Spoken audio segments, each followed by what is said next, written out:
Gênesis 30, 25.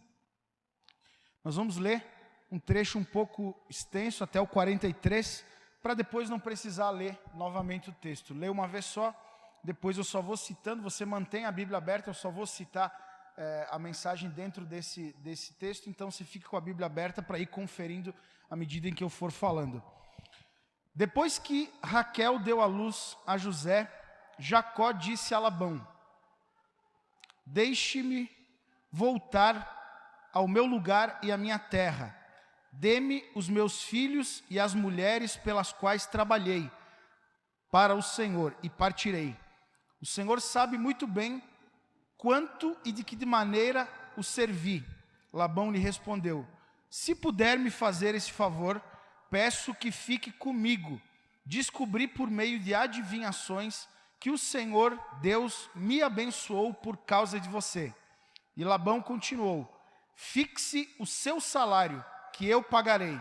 Então Jacó disse: o Senhor sabe como tenho trabalhado e como cuidei do seu gado, porque o pouco que o Senhor tinha antes de eu chegar foi aumentado grandemente, e o Senhor Deus o abençoou com o meu trabalho. Mas quando vou começar a trabalhar também por minha própria casa? Labão perguntou a Jacó: quanto você quer que eu lhe dê? Jacó respondeu: não precisa me dar nada. Voltarei a apacentar e a guardar o seu rebanho, se o Senhor concordar com isso. Passarei hoje por todo o seu rebanho, separando para mim todas as ovelhas salpicadas, malhadas, todos os cordeiros negros e todas as cabras malhadas e salpicadas. Isso será o meu salário. Assim, a minha justiça responderá por mim. No dia de amanhã, quando o Senhor vier conferir o meu salário, as cabras que não forem salpicadas e malhadas e as ovelhas que não forem negras, caso forem achadas comigo, o Senhor pode considerá-las como roubadas. Labão disse: está bem, seja como você disse. Mas, naquele mesmo dia, Labão separou os bodes listrados e malhados, todas as cabras salpicadas e malhadas, todos os que tinham alguma brancura e todos os cordeiros pretos, e os passou às mãos de seus filhos, e pôs a distância de 3 dias de viagem entre si e Jacó.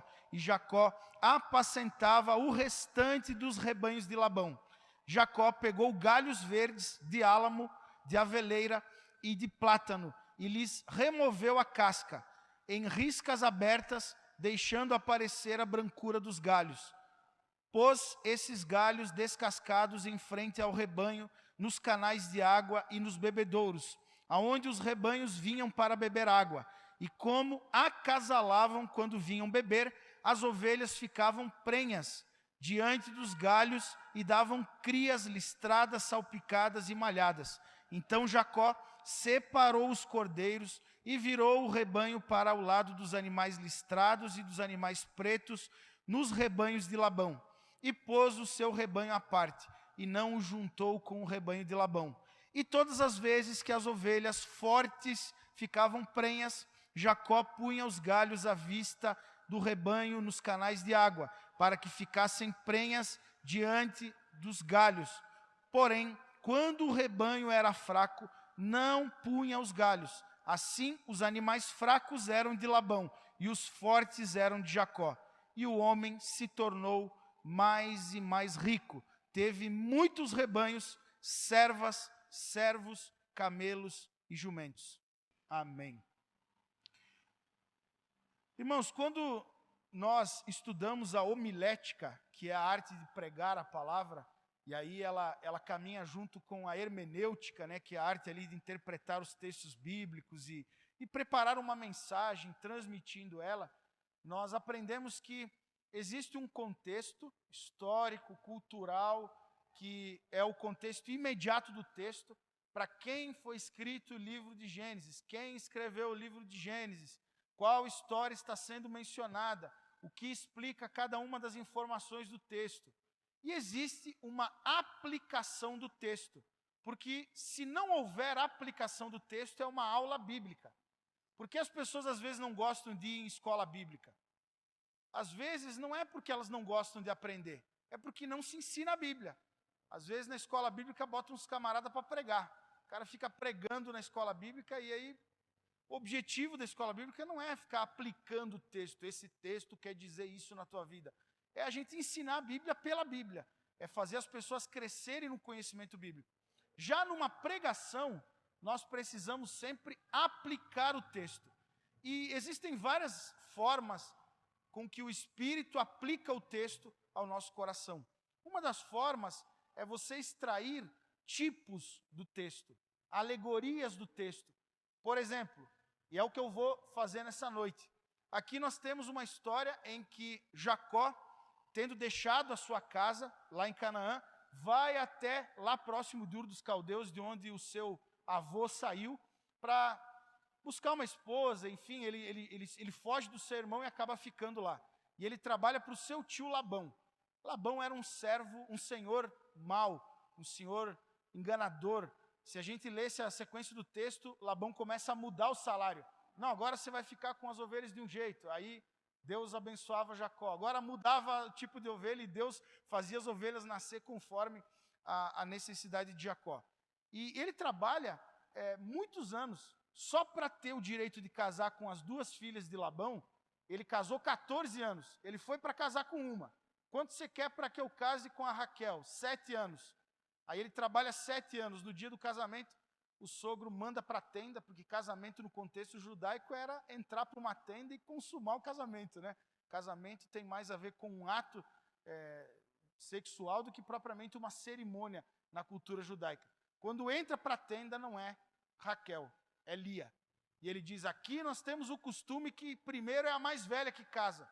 O que eu preciso fazer então para casar com a filha mais nova? Porque eu desejo casar com a filha mais nova. Você vai ter que trabalhar mais 7 anos. E ele trabalha 14 anos pelo tio. O que ele ganhou nesses 14 anos? 2 esposas, com filhos, com necessidades. E ele fez o tio dele enriquecer e ele não tinha nada. Irmãos, fazendo um paralelo dessa história, eu já ouvi muita história sobre a igreja de Conselheiro Lafayette.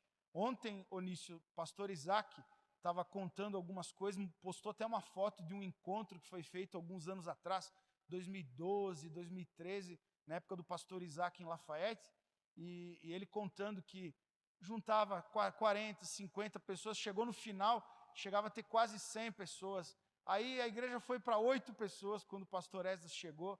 Graças a Deus estamos vivendo um tempo de graça novamente, 70, 80 pessoas andando conosco, e eu fico pensando como poderia ser diferente a nossa igreja se ela tivesse dado uma continuidade num estilo de liderança, um pastoreio, nomeações inteligentes, inclusive, porque a culpa sempre vem de cima, né? Começa com os de cima. E eu fico pensando igual Jacó.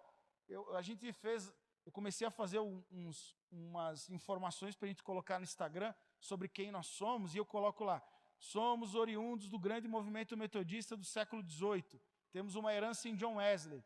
No Brasil, começamos em 1967, no Rio de Janeiro, através de um avivamento espiritual que aconteceu naquela década. Na década de 70, 65 até 71, 72, em vários lugares diferentes do Brasil, todas as igrejas tradicionais brasileiras enfrentaram renovações espirituais por um avivamento do espírito. Na década de 60, enquanto está tendo Woodstock lá nos Estados Unidos, está tendo avivamentos por todo o mundo. Nós somos oriundos desse avivamento. E eu coloquei lá, que eu estou tentando caçar alguém que me ajude com essa informação. Se você puder me ajudar, me procure no final do culto. Há quantos anos nós estamos nessa cidade? Sabemos que nós somos ligados a Barbacena, hoje Barbacena é ligado a nós, né? E foi achado uma ata agora, o pastor que assumiu lá, achou uma ata de 1983 em Barbacena. Então, eu acredito que lá na década de 80, década de 90, a gente já estava nessa cidade. E, infelizmente, irmãos, vamos pegar aí há 6 anos atrás, quando o pastor Esdras chegou, que era para nós sermos uma igreja muito relevante, porque somos uma igreja séria, organizada, metódica, sistemática, com uma teologia bem estabelecida, com critério para todas as coisas. O pastor Esdras tinha 8 pessoas. Isso demonstra que foi trabalhado, e talvez a gente fez o serviço para que outros fossem abençoados. A gente ganhou almas que está povoando as outras igrejas aí em volta. E eu faço a mesma pergunta que Jacó. Quando nós vamos ser uma igreja que vamos multiplicar as nossas ovelhas? Eu ouço histórias de alguns irmãos aqui que estavam lá no Pastor Edmar quando tinha 60, 70 pessoas. Hoje é uma grande igreja. Eu ouço histórias da Projeto Vida, hoje é uma grande igreja. E a gente ficou para trás. E eu, como pastor, irmãos, eu quero sonhar com vocês sobre a possibilidade de nós ganharmos muitas pessoas. Não só para que a gente tenha uma foto muito bonita com centenas de pessoas, mas para que a gente tenha influência nessa sociedade.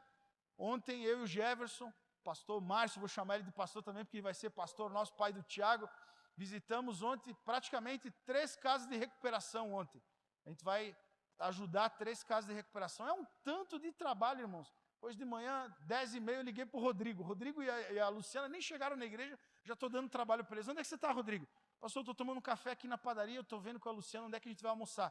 Falei, eu posso ir te buscar, cara? Tem uma missão para ti. Mas o que é, pastor? Aí eu falei, você vai ter que discipular um cara aí. E aí, peguei eles lá, fomos até a casa de recuperação. O Rodrigo toda semana vai lá discipular uma pessoa que vai ser batizada, que é o líder de uma casa de recuperação. Nós podemos trabalhar em casas de recuperação, nós podemos ter um orfanato, uma casa de idosos, nós podemos ter uma escola de ensino primário, depois ensino fundamental até o 9º ano, depois nós podemos ter uma outra escola, podemos ter um seminário aqui que forme pastores, podemos formar pastores e missionários nessa cidade, tudo isso se nós tivermos uma estrutura não só física e financeira, mas uma estrutura humana.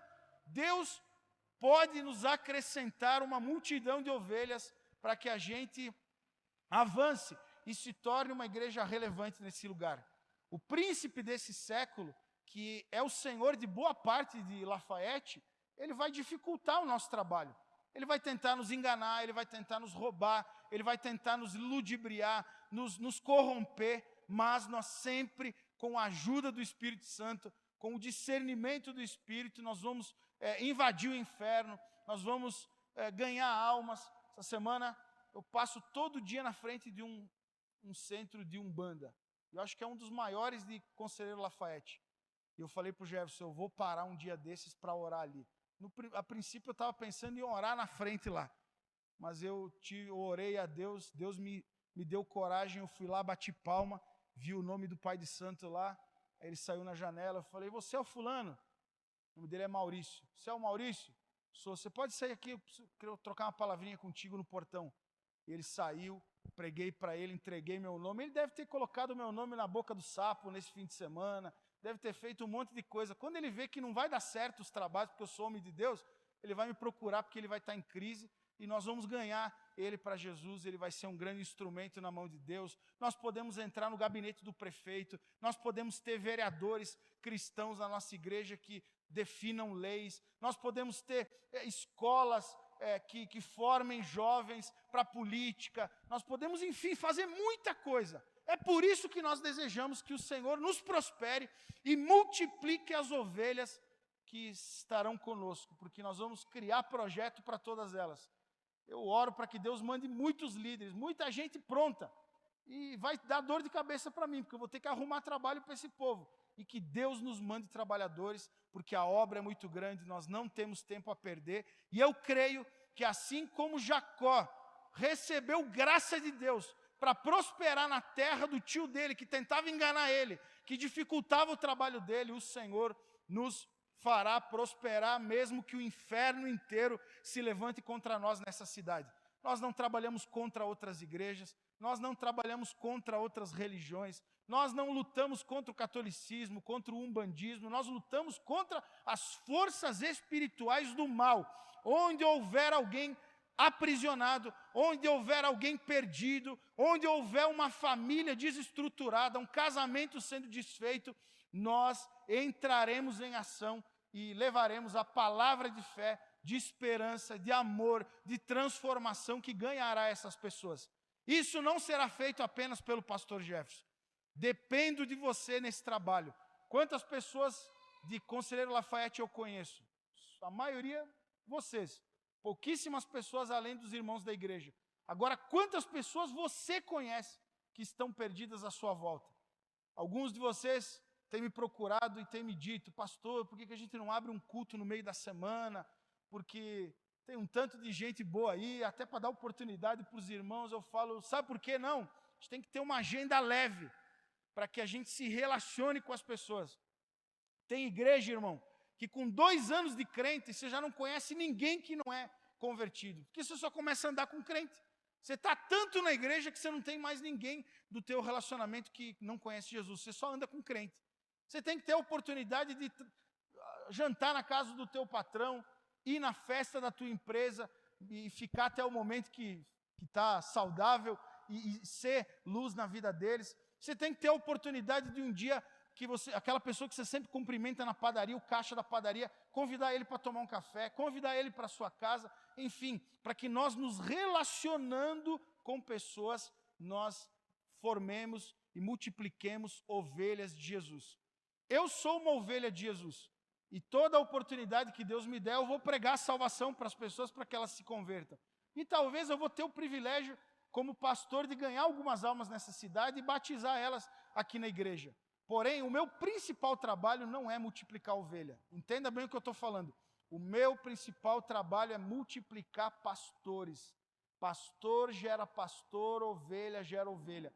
Eu vou gastar tempo com perdidos? Vou. Mas muito mais tempo eu vou gastar com potenciais pastores para formar pastor. Porque nós fazemos discípulos do dom que Deus nos deu. Um mestre faz discípulo de um outro mestre. Um evangelista forma outros evangelistas. Um pastor forma outros pastores. E se você tem a salvação no seu coração, isso precisa redundar em outras pessoas conhecendo a palavra e se convertendo também por meio da sua fé. Ou você é um crente 007, infiltrado. Eu sou infiltrado na sociedade. Tão infiltrado que ninguém sabe que você vai na igreja. Ninguém sabe que você crê em Jesus. A gente não pode ser chato, inconveniente. Agora, a gente tem que deixar claro que nós somos cristãos. Mas por que você não bebe? Porque a tua religião não permite? Não, porque eu não preciso mais da bebida. Agora eu sou feliz sem bebida. Por que você não trai tua mulher? Vai dizer que você não gosta de uma lasanha de vez em quando.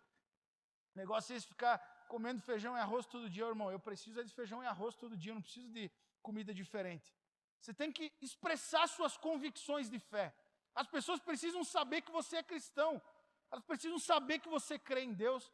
E com isso você vai influenciar elas a se aproximar de Jesus. Então, irmãos, de forma alegórica, simbólica, nós vamos aplicar esse texto para o nosso contexto, crendo que talvez eu, como Jacó, o pastor das ovelhas, vou ver ovelhas se multiplicando todos os dias e o nosso rebanho cada vez mais crescendo, para que a gente não se torne famoso, não se torne, enfim, ganhe capa no jornal, porque Deus não engrandece homens, Deus engrandece nomes.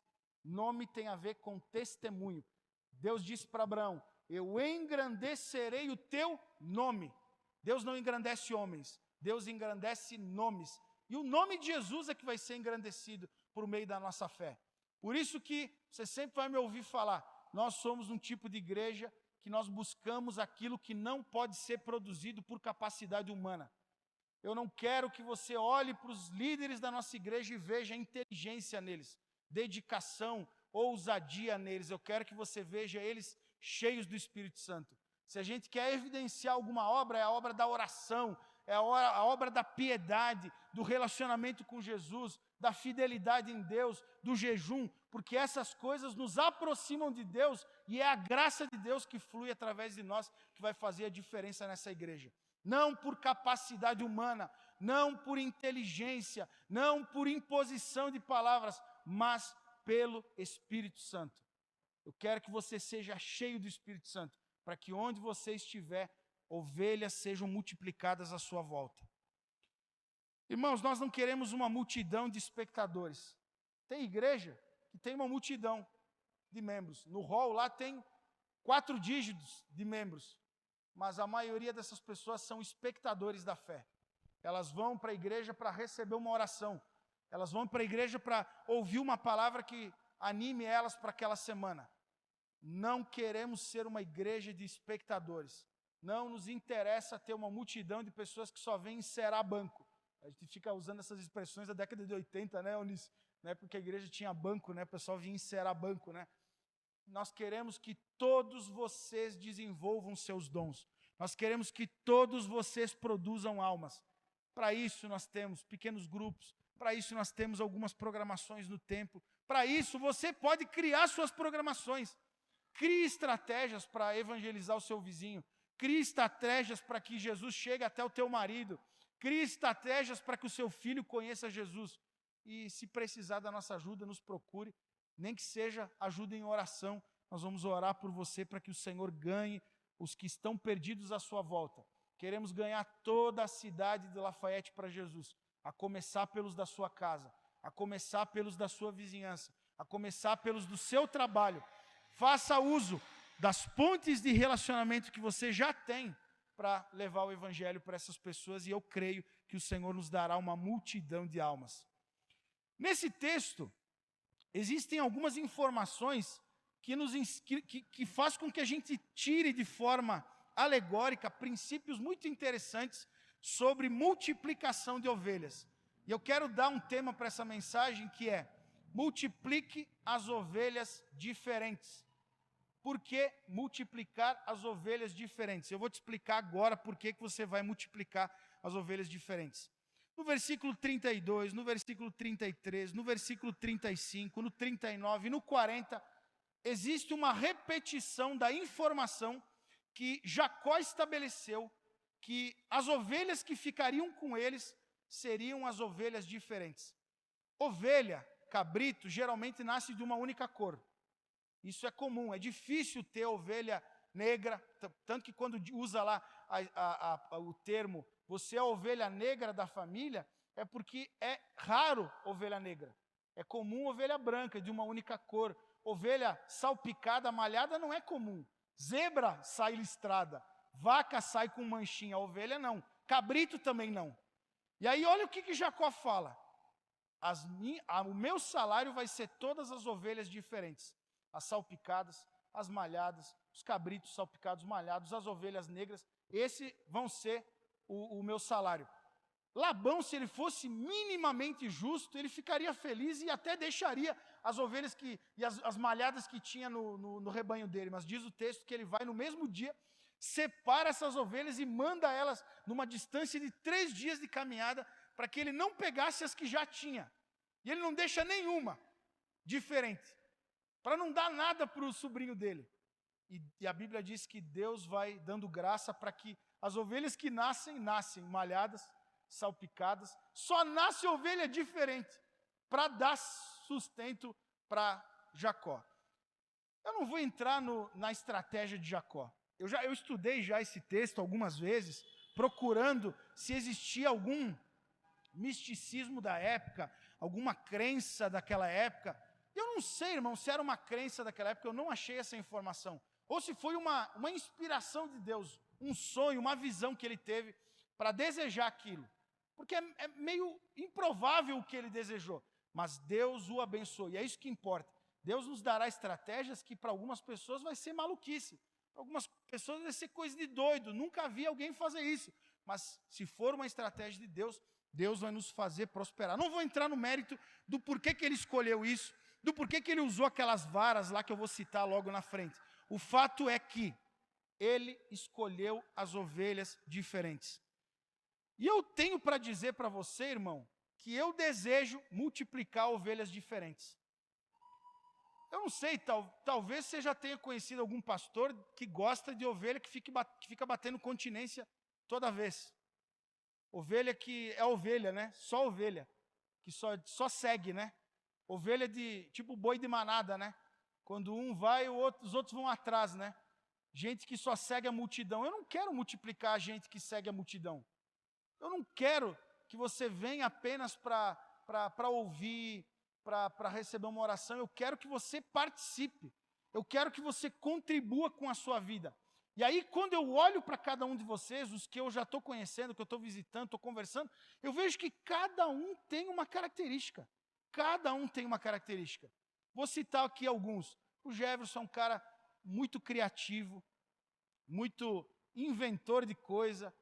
Você fala para ele, ele cria, ele tem ideias para as coisas, e ele mesmo quietinho, ele busca alternativa para as coisas. Você tem o Onício, é um cara uma postura mais firme. Quando eu precisar visitar o prefeito, eu vou levar o Onício, porque o Onício, até o andar dele, é um andar de gente importante, né? O Onício fala pouco, e as poucas vezes que ele fala muito bem. Tem visita que eu vou precisar do Onício. Tem visita que eu vou... Ô Jefferson, você é muito parecido comigo, cara. Eu vou precisar do Onício nessa visita. Aí, agora, eu estou citando alguns aqui que eu estou me relacionando nesses últimos dias. Tem o Rodrigo, que é um cara empolgado, cheio de visão, cheio de sonho, a esposa dele. Aí nós temos a Miralda, que é uma líder. A Miralda, ela tem opinião para as coisas, ela se posiciona, ela critica quando precisa criticar. Nós temos a Thaís, a família dela. O Arlos é um cara mais quietinho. Enfim, cada um. Tiago, que também ama a música. Enfim, eu tenho que olhar para cada um de vocês e encontrar a posição de cada um. Irmão, eu sou pastor, mas eu não quero ser o camisa 10 desse time. Eu quero ser o técnico, o que nem entra em campo. Eu quero que você faça gol. Eu sempre digo, é bom pregar, eu gosto de pregar, mas muito melhor vai ser ensinar alguém a pregar. Eu gosto de dar aula, mais do que pregar, mas eu quero ter o privilégio de ensinar pessoas a dar aula. Eu quero que Deus nos mostre a diferença de cada um e onde cada um pode somar no time. Quem é o lateral direito? Quem é o zagueiro? Quem é o centro médio ali, o volante? Quem é o meia esquerda, o meia direita? Quem é o atacante? Quem vai ser o reserva imediato do atacante? E assim, cada um na sua posição, nós vamos avançando, nós vamos fazendo o reino de Deus conhecido nesse lugar. Você tem algo único, e não é só a tua digital. Você sabia que não existe uma digital igual à sua em lugar nenhum? Deus nos criou únicos. Não existe uma cópia sua, nem mesmo um gêmeo univitelino que nasceu no mesmo útero vai ser igual ao irmão dele. E não é só a digital, a personalidade, o jeito de ser, a forma como você foi criado, as aptidões, o que você gosta, o que você não gosta, até os problemas que você enfrentou, faz de você uma pessoa única. Quantas pessoas aqui enfrentaram situações terríveis na vida? Quantos aqui foram traídos? Quantos aqui sofreram abusos? Quantos aqui tiveram fracassos no casamento? Quantos aqui faliram em empresas? Quantos aqui foram decepcionados em igrejas? Até as coisas ruins da sua vida te fazem único. Fazem com que você tenha uma experiência que os outros não têm. Então, meu irmão, se levante para contribuir na sua diferença. Se levante para apresentar o que nós não temos nos outros. Eu já falei numa das mensagens que nós não, quando falamos nessa série de juntos, de unidade, eu não estou falando de uniformidade, todo mundo igual. Porque unidade é a unidade de propósito, mesmo com pessoas diferentes. Você pega ali a concepção de liderança no Novo Testamento. No Novo Testamento não é um só que manda na igreja. É pelo menos 5. Um apóstolo, um profeta, um evangelista, um pastor e um mestre. Cada um diferente do outro. Um lapidando o outro. Um forçando o outro numa característica que ele não tem. O evangelista muitas vezes não gosta muito de estudar, o mestre cobra ele. Cara, você tem que ler um pouquinho mais. Você está muito raso na Bíblia. Aí o mestre gosta demais dos livros e o pastor chega para ele e fala, cara, você está cheirando muito livro, você tem que começar a cheirar um pouco mais ovelha.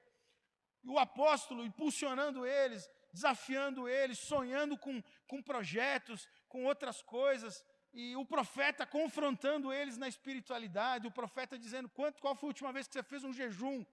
Qual foi a última vez que você levantou de madrugada para orar? Qual foi a última vez que você ouviu a voz do Espírito Santo? E um confrontando o outro, ajudando o outro, nós vamos nos tornar relevantes, nós vamos nos tornar eficientes. Essas diferenças não são para competir, mas para cooperar. Diga comigo, não é por competição, é por cooperação. O reino de Deus tem mais a ver com uma corrida de bastão do que uma corrida onde os melhores vão ganhar apenas. Apesar de que existe um texto que fala sobre corrida e que fala que você tem que correr igual o que vai ganhar. 1 Coríntios 9, 24. corram como aquele que vence no estádio. Eu já vou explicar o que significa esse texto.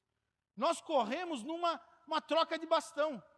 Eu corro a uma certa distância e eu chego num limite onde eu descubro que a Dani é melhor do que eu. E eu passo o bastão para ela. E a outra é melhor do que eu, e eu passo o bastão para ela. Eu andei fazendo as visitas com o Jefferson, e eu gosto de conversar, e eu ando a 40 por hora quando eu estou conversando na BR. Aí eu já descobri que é melhor o Jefferson dirigir quando a gente vai fazer visita. Aí eu passo a chave para o Jefferson dirige, porque eu converso tranquilo e a gente anda no limite ali, nos 70, 80 por hora. E assim, a gente vai descobrindo um que é melhor, o outro que é melhor, e a gente vai crescendo juntos. A gente vai cooperando um com o outro. Talvez você tenha um colega que vem com umas perguntas teológicas igual as do Enzo. Você vai falar, meu Deus, aquele menino fez umas perguntas que eu não sei fazer. Manda para o pastor Jefferson. Deus me deu graça para estudar muito, ler muito livro, e eu consigo explicar. Eu talvez vou enfrentar alguns casos de casamentos, algum tipo de problema específico, que eu vou descobrir alguém que já tem uma história muito grande nessa área. Isso não quer dizer que eu não tenho condições de dar um conselho, mas isso quer dizer que eu até posso dar um conselho, mas tem alguém muito melhor do que eu para cuidar desse caso. E enquanto um cuida de um caso, o outro cuida do outro, o outro cuida do outro, o outro cuida do outro, e assim nós vamos avançando. Descubra qual é a sua diferença nesse corpo. Descubra qual é o seu dom nesse corpo. Eu tenho orado, e eu não sei se é desejo meu ou é o Espírito Santo, eu vou orar. Em breve eu quero começar a pregar algumas mensagens sobre dons espirituais. Descubra qual é o seu dom. Descubra quais são as suas habilidades naturais. Visitei o Vinícius esses dias e ele falou, pastor, eu estou precisando me descobrir em algumas coisas e tal. Eu falei, cara, você é engenheiro. Engenheiro gosta de organizar as coisas, gosta de projetar as coisas. Eu acho que tem a ver com isso, com isso, com isso. E no final da noite a gente chegou num acordo de uma boa área para o Vinícius trabalhar. Tem a ver com as áreas do que você faz bem. Tem a ver com o que você gosta de fazer. Deus não vai te chamar para uma área que não tem nada a ver contigo. Ai, Senhor, misericórdia, Deus me chamou para uma área que eu não queria ir, então nem vai.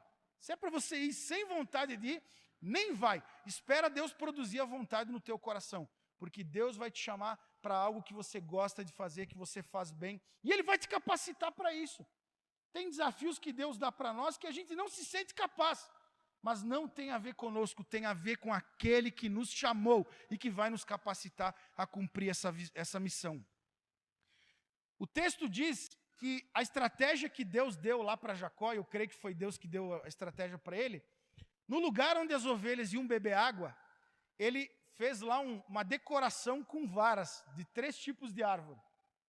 Ele cortou, fez umas marcas nos galhos, enfim, o texto diz que ele usou varas verdes. Esse ponto é interessante, nada na Bíblia é aleatório, e eu consigo extrair simbolicamente um princípio.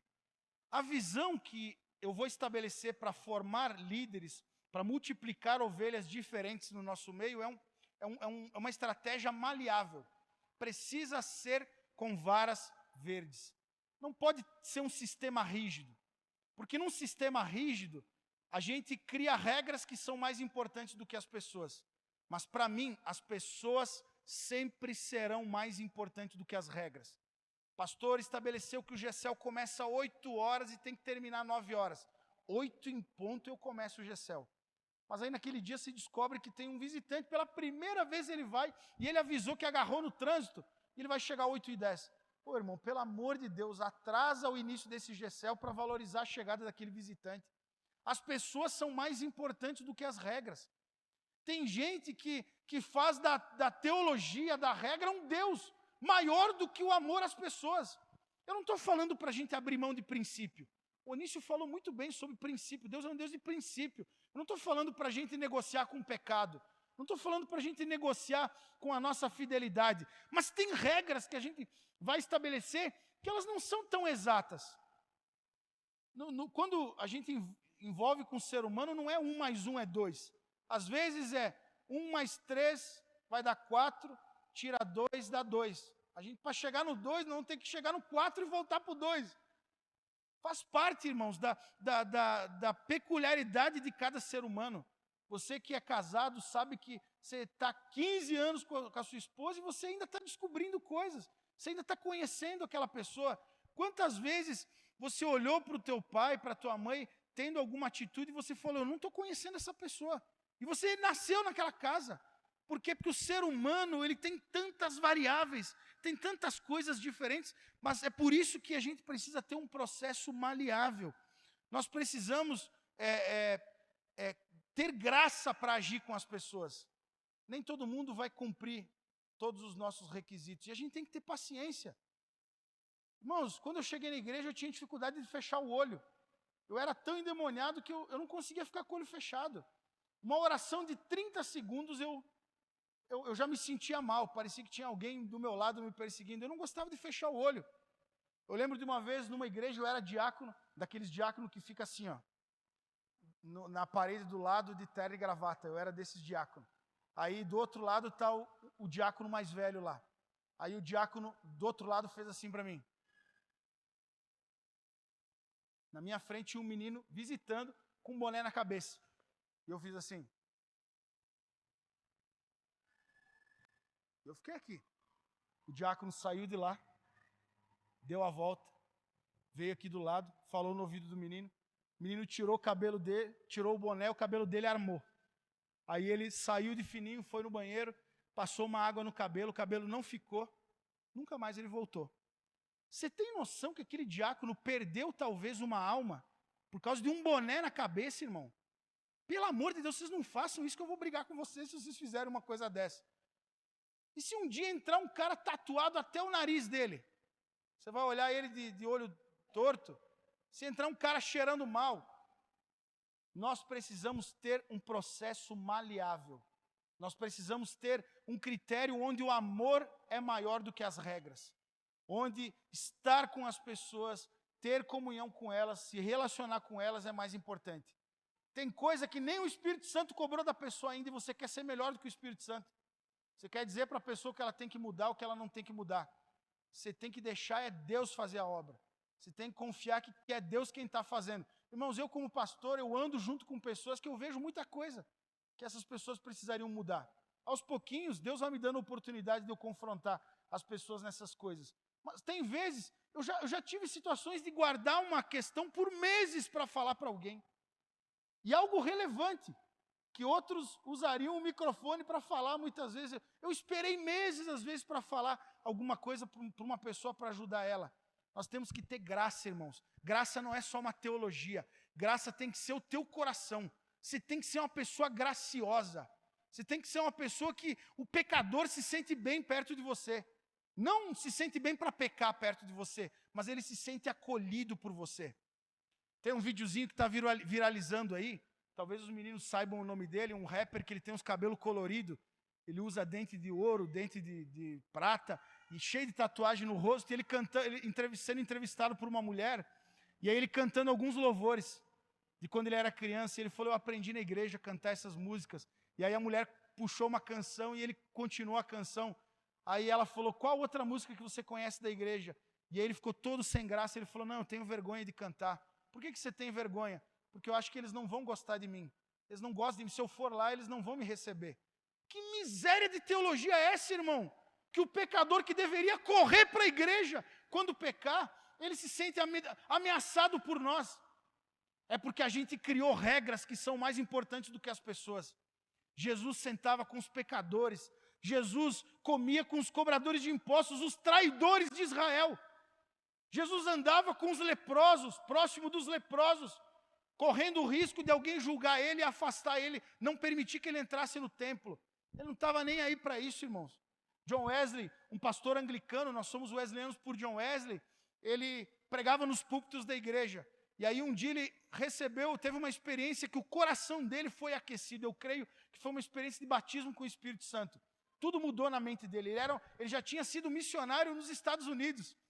Lá nos Estados Unidos ele arrumou uma confusão com o coronel da cidade lá, porque ele proibiu a filha dele de tomar ceia, porque a filha dele estava em pecado. Ele era um cara legalista.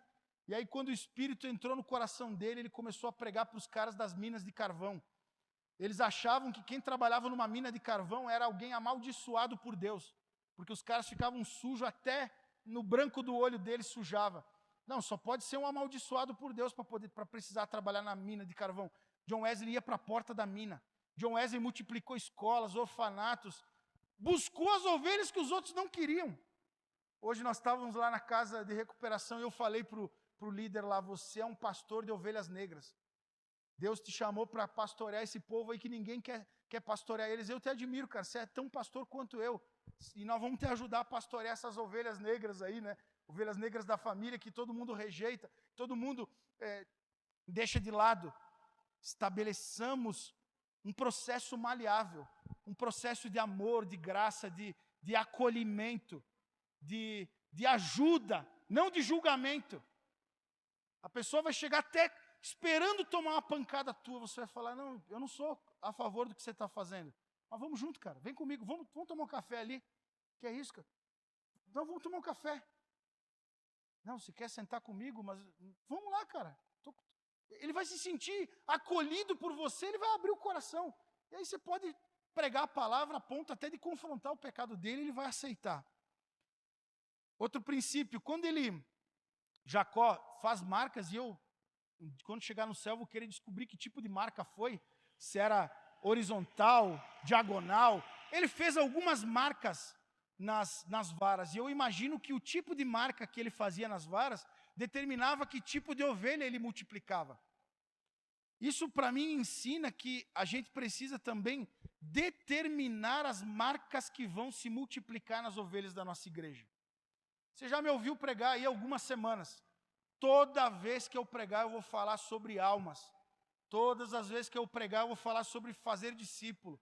Todas as vezes que eu pregar eu vou falar sobre uma igreja relevante, uma igreja que sirva a sociedade, uma igreja que faça diferença nessa cidade. É esse tipo de marca que eu quero transmitir no seu coração, para que quando você estiver lá no teu trabalho, você não perca a oportunidade de pregar para o seu patrão. Você não perca a oportunidade de entrar numa porta estratégica que faça com que a gente pregue o evangelho. Nós estamos montando um projeto aí para dar palestra nas escolas. Luciana vai me ajudar com isso, ela trabalhou com comunicação há muito tempo, ela vai me ajudar. Nós vamos montar aí umas 4, 5 palestras e nós vamos multiplicar a equipe para que no mesmo dia um esteja numa escola, o outro esteja na outra, o outro esteja na outra, e a gente entre nas escolas falando contra suicídio, uso de drogas, falando sobre propósito, profissão, enfim, para que a gente aproveite oportunidades nessa cidade. Eu vou deixar sempre muito claro qual é a nossa visão. Nós desejamos ganhar almas. Nós desejamos discipular essas pessoas. Nós desejamos ter comunhão com essas pessoas. Caminhar com elas, saber onde elas moram, quem elas são, de onde elas vieram, quais são as feridas que elas têm, o que elas precisam ser tratadas, como elas precisam ser cuidadas, como elas podem ser potencializadas. Nós queremos treinar essas pessoas e queremos enviar elas. É um fruto que não só permanece, mas que frutifica, que se multiplica em outros. Seja você um ajudador para multiplicar essa visão.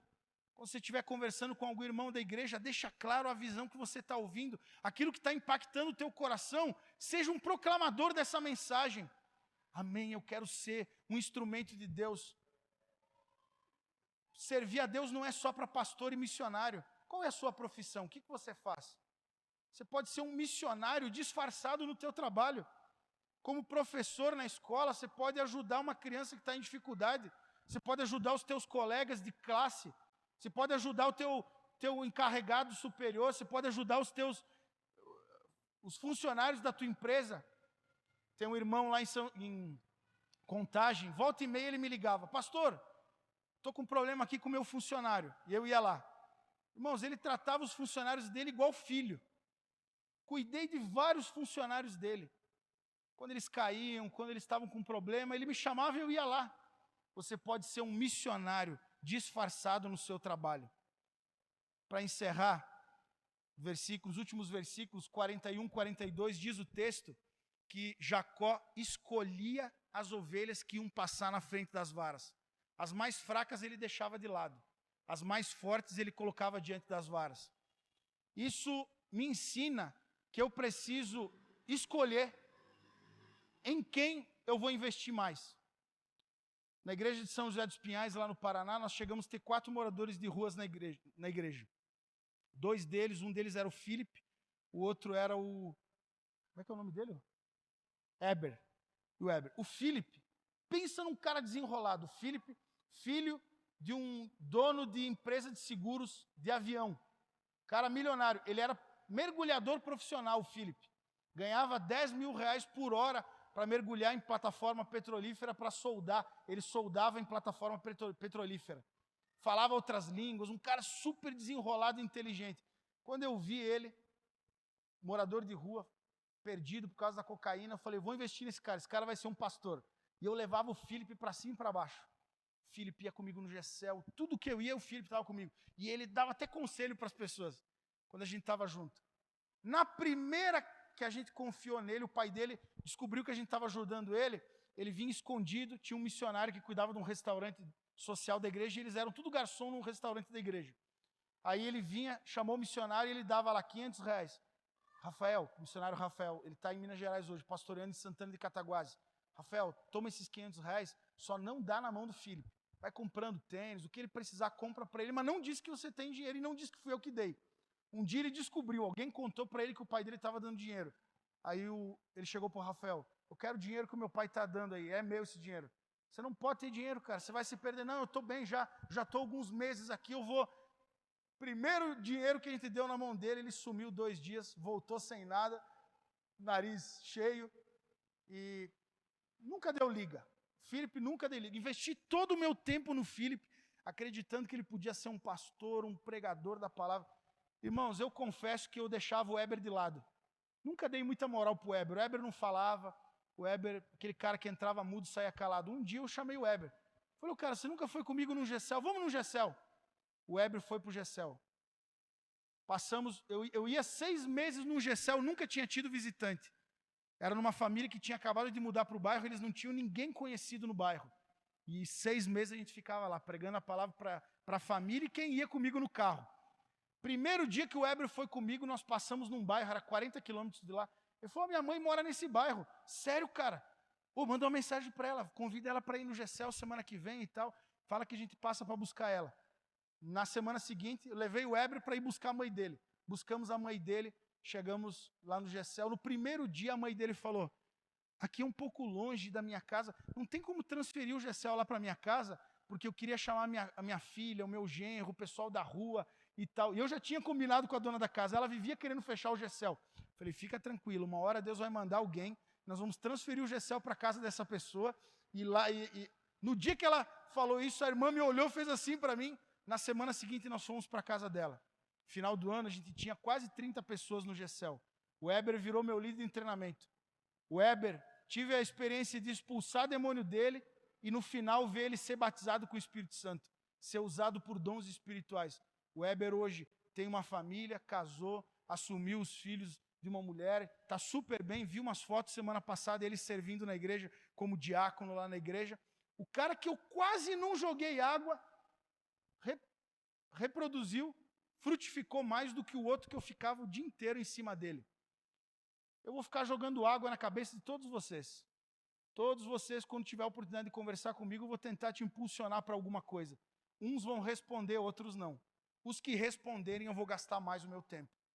Isso não é ser seletivo, eu não estou sendo contraditório com o que eu acabei de falar. Não é acepção de pessoas, mas é investir em quem está crescendo. Nós temos que multiplicar ovelhas fortes, ovelhas que se submetem, ovelhas que querem andar, ovelhas que avançam.